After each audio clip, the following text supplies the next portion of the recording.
bien pensando en el futuro del metaverso, hay factores de éxito que nos encantaría compartir el día de hoy con ustedes porque efectivamente marca una serie de hitos importantes. Y un elemento que ya les mencionaba previamente es el tema del storytelling. Y esto es importante porque al final, desde una mirada de un proceso de aprendizaje, los conocimientos se vuelven más significativos y más duraderos cuando los estímulos, ¿verdad?, se vuelven o son muy positivos en esa experiencia que yo estoy viviendo. ¿Cómo lograr eso? ¿Cómo a trascender el tema de la chispa inicial que a veces cuando uno se pone un visor,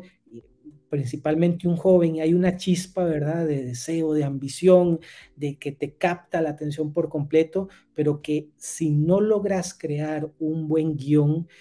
una buena trama, pues esa emoción, ¿verdad?, se va perdiendo y cuando ya vas, en este caso que eran 6 capítulos, se corre el riesgo de perder la atención, ¿verdad? Y con ello disminuir la posibilidad de una vivencia más atractiva del segundo capítulo al tercero, ¿verdad? El storytelling fue un aspecto muy importante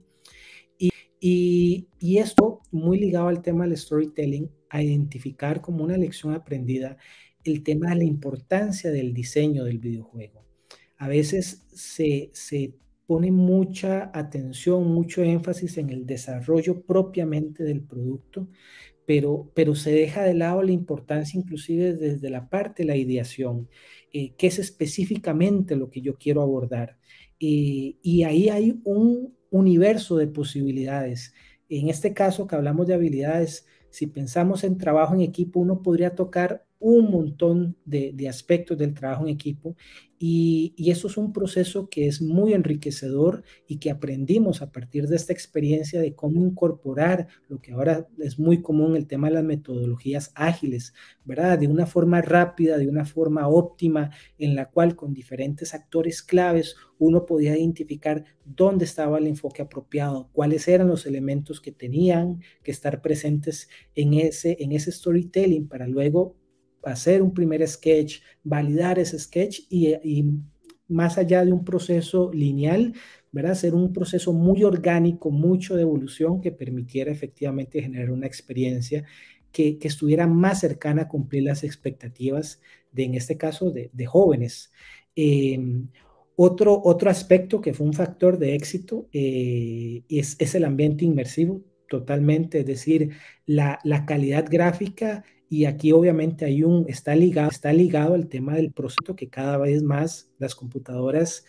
pues continuamos avanzando, ¿verdad? En tener procesadores más potentes, más rápidos. Sin embargo, cuando pensamos en el metaverso y en lo que viene, entendemos que ese va a seguir siendo un reto importante para generar no solamente iniciativas muy puntuales o experiencias inmersivas muy puntuales, sino cómo efectivamente vamos creando ese mundo digital donde indistintamente donde yo me encuentre efectivamente la latencia va a ser menor y el proceso, digamos, de aprendizaje o de vivir la experiencia propiamente, pues no va a sufrir ninguna alteración. Y ese ambiente inmersivo fue efectivamente la calidad gráfica, la velocidad, la experiencia con el visor, que efectivamente marcó una diferencia entre lo que es proyectos previos, ¿verdad? Donde eran tal vez experiencias muy puntuales, de duración muy corta. Evidentemente, ahora puede sonar casi que algo necesario, casi que por default, pero el rol activo y de la persona usuaria, eso de cara a un proceso de enseñanza-aprendizaje vital para nosotros, que el estudiante no solamente o la persona usuaria no solamente se viera atraído y personajes a la par o resolviendo el reto, sino también que él sintiera que era parte de eso, que el sonido, nada, estos dos sentidos, ¿cómo podemos llevarlo al máximo para que efectivamente se sintieran parte de un mundo diferente al que físicamente en ese momento se encontraban? Eso nos dio muchas pistas y nos sigue dando pistas de cómo pensar en un futuro, particularmente en el metaverso y que sean experiencias donde los de alguna forma se puedan engañar y que haga una vivencia más real y más fuerte. Eh, y sin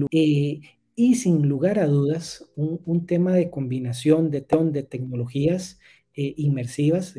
resultó algo potente desde el no solamente adquirir conocimiento, ¿verdad? Que era una habilidad, sino el comprenderlo y el aprenderlo y el apropiarlo. ¿Y a qué nos? Y aquí hay una labor, digamos, desde la parte de Fundación Monge también, pero la, la experiencia combinaba no solamente la realidad virtual, donde se colocaban los lentes y se veían inmersos en el mundo de Gitconia, sino que también una vez que se retiraban el visor, había una serie de una estrategia pedagógica que combinaba el uso de realidad aumentada de la comunidad Gitconia, con una serie de retos donde con sus compañeros y compañeras podían empezar a buscar pistas y con ya un tema más de mediación, como les digo, pedagógica más dirigida hacia objetivos de aprendizaje más puntuales, pero que esa combinación entre este mundo digital y el mundo real, entre el visor, entre la tablet, el celular, ¿verdad? Da una combinación donde la persona efectivamente empezaba a utilizar de diferente forma los sentidos y con ello, y perdón que resaltemos esto con mucha vehemencia, pero que es que hemos notado que es un elemento de éxito importante. Esas experiencias más significativas a partir de cómo reaccionaban los sentidos, como ese estímulo puntual que generaba esa atracción hacia el tema de Gitconia. Para finalizar, antes de darle la Andy, esta experiencia mencionaba fue un punto de inflexión, llevó inclusive a un siguiente, ¿verdad? De identificar los posibles aliados con Valley para conversar sobre, vimos otras experiencias que estaban desarrollando, inclusive a nivel de prototipos. Naciones Unidas hablando de la tecnología, particularmente la inmersiva, podía generar diferentes oportunidades a poblaciones en riesgo, a minorías. Nos abrió también espacios para probarlos con otras poblaciones en Dinamarca, a nivel de planes piloto, y esto efectivamente ha venido a ser una reafirmación de que no solamente el metaverso es algo que a veces se tiene la mirada del entretenimiento, del videojuego, porque es en este momento lo que tal vez está más desarrollado, pero que hay una amplia gama de opciones y particularmente desde los sistemas de aprendizaje, de enseñanza, que es un mundo por explorar, ¿verdad? Y que hay un camino importante, que hay otras empresas que están liderando procesos de capacitación empresarial y que nosotros vemos una enorme oportunidad.